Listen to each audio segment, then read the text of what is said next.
Everyone, एग्रीप्लेनेट coaching institute में एक बार फिर से स्वागत है आपका। आज हम बात करेंगे जो अभी रिसेंटली एचपीएससी एडीओ का एग्जाम हुआ है उस एग्जाम के एनालिसिस के बारे में। यहाँ मैं एग्जाम की आंसर की या उसको लेके बात नहीं करूंगा। हम यहाँ देखेंगे इस एग्जाम से हमें क्या सीखने को मिलता है और हमारा क्या अप्रोच रहना चाहिए कॉम्पिटिटिव एग्जाम्स के लिए। अब बात हो रही है कि कुछ लोग बोल रहे हैं कि इसके लिए एचपीएससी को मेल करेंगे, गवर्नमेंट के पास जाएंगे। देखिए, ये सब यूजलेस चीजें हैं अगर एक प्रैक्टिकल उस पर बात की जाए। पहली चीज इसमें यह है कि इसमें गवर्नमेंट की कहीं मंशा नहीं दिख रही कि वो इन पोस्ट को फिल करना चाहते हैं। ये सिर्फ एक पब्लिसिटी स्टंट है। इन्होंने पोस्ट निकाली हैं और ये शो ऑफ हो गया कि हमने इतनी पोस्ट निकाली हैं, और वो फिल हुई या नहीं हुई उनसे इनको कोई लेना देना नहीं है। ये करनी ही नहीं थी। एक साइकोलॉजिक अप्रोच है ये कि इसमें 50% का क्राइटेरिया रखना, उसके बाद इसमें ये 1/4 नेगेटिव मार्किंग, ये सब रही चीजें। प्रैक्टिकल पॉइंट ऑफ व्यू से अगर देखा जाए तो हम इसको कहीं भी इस चीज को लेके चैलेंज कर भी नहीं सकते हैं, क्योंकि जो एग्जाम है वो सिलेबस से बाहर तो नहीं आया है। आया तो सिलेबस से ही है, बीएससी एग्रीकल्चर। बट हमारा एक अप्रोच, और गलती ये है कि इन्होंने एक टाइम नहीं दिया, और इतना सिलेबस इतना कम टाइम। और एक थोड़ा ये हो सकता था कि ये पहले मॉक टेस्ट प्रोवाइड करवा सकती थी एचपीएससी कि ये लेवल एग्जाम का रह सकता है, उसके अकॉर्डिंग माइंड सेट करके बच्चे तैयारी करते। अभी जितने भी एडीओ के एग्जाम है पंजाब या जो भी अदर स्टेट के एग्रीकल्चर एग्जाम्स हैं, वो नहीं आए। हालांकि ये लेवल का भी नहीं था एडीओ के। एडीओ की जो पोस्ट है उसके ये लेवल का एग्जाम था नहीं वैसे, लेकिन फिर भी हम इसको कहीं भी अपने लेवल पे चैलेंज नहीं कर सकते हैं किसी गवर्नमेंट अथॉरिटी के सामने। रही दूसरी बात कि ये एग्जाम अब हमें क्या सिखा रहे हैं। आप पॉजिटिव रहें। इसी एग्जाम से ना तो किसी की लाइफ खराब हो रही है, ना यहाँ कुछ ऐसा है कि वो बहुत बड़ी चेंज आ जाएगा जिसका हुआ या नहीं हुआ। वैसे भी इसमें ज़्यादा पोस्ट फिल होने वाली नहीं है, 50-100 पोस्ट मुश्किल से, जहाँ तक एनालाइज है। और देखते हैं ये क्या करते हैं। रही बात आंसर की, वो आपकी मिल जाएगी। आपको एचपीएससी ही साइट पे अवेलेबल करवा देगी, तो आप उसके लिए ज़्यादा इधर उधर रह के अभी परेशान ना हो। जैसा था वैसा एग्जाम हो गया है, कोई दिक्कत नहीं है। आप पॉजिटिव रहें। इससे बेनिफिट ये है कि आप अब यहाँ से एक चीज सीखने को मिलती है इस एग्जाम से, कि हमें अपनी प्रिपरेशन करने का अप्रोच चेंज करना पड़ेगा अब। किसी भी एग्जाम के लिए, स्टेट एग्जाम की बात नहीं कर रहा मैं कि सिर्फ एडीओ के एग्जाम के लिए अगर ये आगे और वैकेंसी है तो नहीं। कोई भी एग्रीकल्चर का कॉम्पिटिटिव एग्जाम से, चाहे वो आप 12th बेस पे बीएससी के लिए दे रहे हैं, या आप पीजी के लिए दे रहे हैं, पीएचडी के लिए दे रहे हैं, या कोई भी स्टेट या सेंट्रल का कॉम्पिटिटिव एग्जाम दे रहे हैं। क्योंकि अब बात वहाँ नीमराज सुंडा या आर के शर्मा तक सीमित नहीं है कि ये एक महीना ठीक है इसको रट लिया, यहाँ से डायरेक्ट क्वेश्चन पूछ लिए। नहीं, कॉन्सेप्ट पे जाना पड़ेगा। बिल्कुल बेसिक्स 7-8 सब्जेक्ट में बताता हूँ जो आपको बिल्कुल ही अब करने पड़ेंगे बिना किसी।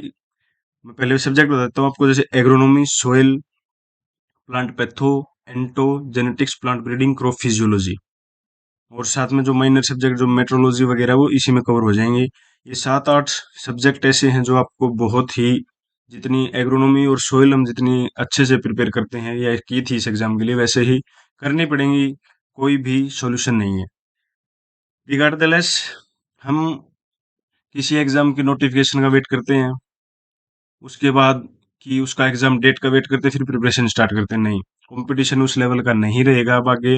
ये एडीओ एग्जाम ने यहाँ से सिखा दिया है, और हमें ये सीख के अपने अप्रोच को बिल्कुल चेंज करना पड़ेगा। ए, बी और सी प्लान जो तीन होते हैं, हमें ए से अब सी प्लान की प्रिपरेशन रखनी पड़ेगी। Basics to high level. Basic को आप भूल जाए, इन द सेंस कि एग्जाम में यहीं तक आएगा। बेसिक ही जरूरी है। वो इसमें आया बेसिक ही था कुछ, जेनेटिक्स, और अगर प्लांट ब्रीडिंग क्रॉप फिजियोलॉजी को छोड़ दें तो इसमें बेसिक पोर्शन था, लेकिन उसको काफी घुमा दिया था।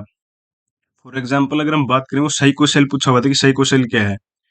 उसमें क्या ऑप्शन थे हमारे पास? ग्रोथ रेगुलेटर, प्रमोटर, इनहिबिटर, या नन ऑफ दीज।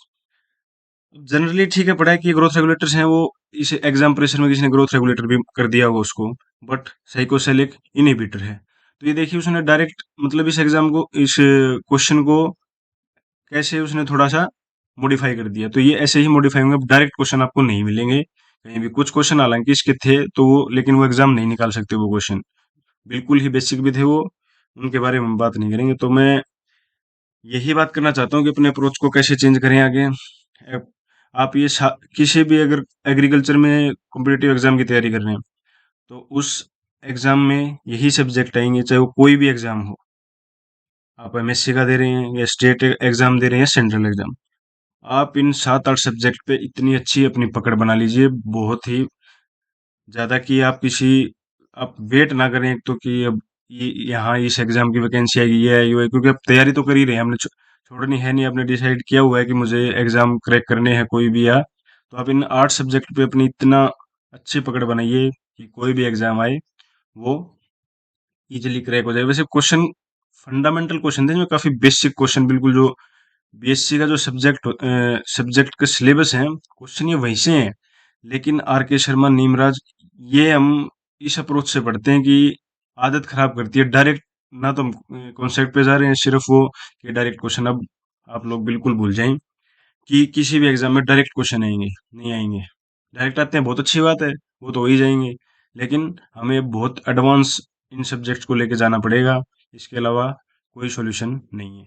क्योंकि ये सिलेबस से बाहर नहीं था, ईडीओ का एग्जाम था सिलेबस से ही। हाँ, वो ठीक है कि एक सब्जेक्ट पे इन्होंने फोकस किया, वो भी गलत है, एडीओ के लेवल का एग्जाम नहीं था, लेकिन तो इसलिए हम इसको चैलेंज कहीं कर भी नहीं सकते हैं कि आपने एडीओ के कोई भी कहीं भी अथॉरिटी के पास जाएंगे, वो बोलेंगे सब्जेक्ट से आउट ऑफ सिलेबस तो नहीं है, सिलेबस सही है। तो ये चीजें, तो अब आगे क्या करें, फ्यूचर अप्रोच क्या होनी चाहिए हमारे किसी भी कॉम्पिटिटिव एग्जाम की जब आप तैयारी कर रहे हैं, या how to prepare for competitive exams. ये मैंने आपको सारी चीजें बताई हैं कि ये 8 सब्जेक्ट हैं, आप इन पे अच्छे से फोकस करें, इनको बिल्कुल बेसिक्स टू एडवांस तक आपको पढ़ना पड़ेगा अगर किसी भी एग्जाम को आपको क्रैक करना है। तो आप आज से ही, अभी से ही लग जाएं, कोई भी जिस एग्जाम की आप तैयारी करनी, चाहे आने वाला एफओ हो, कोई भी एग्जाम हो, सभी में यही है। अब कॉन्सेप्ट पे बात आएगी, कॉन्सेप्चुअल पूछेंगे। ये सीड रेट, वैरायटी, देखा जाए ये पुरानी बातें हो चुकी है। ऐसा नहीं है कि फिर ये आपको आनी नहीं चाहिए, पता ये भी होना चाहिए, लेकिन यहीं तक नहीं, इससे आगे बढ़ के भी। अब क्रॉप कल्टीवेशन जो है, क्रॉप्स हैं, इनमें seed rate, variety, scientific name, इनके अलावा भी इसमें बहुत कुछ चीजें हैं, जहाँ अब एग्जामिनर इनकी बोटनी पे जा सकता है, इनकी फिजियोलॉजी पे जा सकता है, क्रॉप्स कल्टीवेशन की, पर्टिकुलर व्हीट है, राइस है, कोई भी क्रॉप है, या इनकी प्रोडक्शन टेक्निक्स पूछ सकते हैं कि सीड कैसे प्रोड्यूस होता है पर्टिकुलर क्रॉप को, उनमें सारी। अब जैसे हेक्साप्लॉइड वैरायटी का क्वेश्चन था व्हीट का, जनरली 6-7 सभी ने पढ़ी है, हेक्साप्लॉइड और डिप्लॉइड, ट्रिटिकम, वल्गेर, डाइकोकम, स्पेरोकोकम, 4-5, और ये जो 6 वैरायटी हैं डिप्लॉइड और हेक्साप्लॉइड पढ़ी हैं। लेकिन इसका उसमें ऑप्शन में अलग अलग ऑप्शन थे, और भी वैरायटीज थी। तो वो जब आप इन सबको डीपली जाएंगे, बेसिक से एडवांस की तरफ हम मूव करेंगे, तो वो सारी चीजें वहाँ क्लियर होंगी। फोरकास्टिंग मेथड पूछे, ये आर के शर्मा, नीमराज से कहीं नहीं मिलेंगे आपको, जो ये प्लांट पैथोलॉजी के फोरकास्टिंग, ब्लीट कास्ट वगैरह जो लेट ब्लाइट का है, ये इसमें क्वेश्चन आए थे 2, ये भी नहीं मिलेंगे। फंडामेंटल पढ़ेंगे, वहां से करेंगे, तभी ये क्वेश्चन अवेलेबल होंगे हमारे पास। तो इसलिए अब ये है कि इस एग्जाम, आगे वाले जो भी एग्जाम हैं उनके आप बेसिक टू एडवांस की तरफ ही आपको अप्रोच करना पड़ेगा, आज से अभी से अपने लेवल पे जितना अच्छा कर सकते हैं पढ़ें इनको सब्जेक्ट्स को। हम यहाँ भी आपको बेसिक टू एडवांस हर सब्जेक्ट को एक डीपली मैं कवर करवाऊंगा यहाँ, किसी एग्जाम पॉइंट ऑफ व्यू से नहीं, सिलेबस के अकॉर्डिंग। पैथो, एंटो, इनमें क्या है, एग्रोनॉमी में क्या है, सोइल साइंस क्या है, कंप्लीटली हम डे बाय डे इनको कवर करेंगे, ताकि कोई भी एग्जाम आ जाए, फिर हमें इस लेवल की तैयारी करनी है। एग्रीकल्चर का कोई भी एग्जाम हो, वो इजिली वहाँ हम, चाहे एलिमिनेशन मेथड लगाना पड़े, कुछ भी लगा के उन चीज़ों को हमने हाँ की पढ़ी हैं तो ये हैं, उनको कवर कर सकते हैं। बाकी रही एडीओ एग्जाम की बात, चलिए इसका वेट करते हैं आंसर की वगैरह का, जो भी है जैसा भी हुआ है, सभी का एवरेज बच्चों का वही एग्जाम हुआ है। अब इसमें कोई क्या स्टेप लेता है वो हमारे लिए पॉजिटिव है। चलो आगे इसके कोशिश करना हमारा काम है। जरूर एचपीएससी या कहीं तक भी हम किसी भी बॉडी तक पहुंच सकते हैं, तो जरूर अपनी बात को तो रखने में कोई हर्ज नहीं है, लेकिन एक प्रैक्टिकल पॉइंट ऑफ व्यू से सोचें तो ये नहीं करने वाले कुछ। क्योंकि पहला तो यही था कि गवर्नमेंट को ये, हरियाणा गवर्नमेंट को ये पोस्ट सारी फिल ही नहीं करनी थी, तभी ये सब क्राइटेरिया लेके आए गए थे, वरना एचडीयू में ऐसा कोई क्राइटेरिया नहीं था।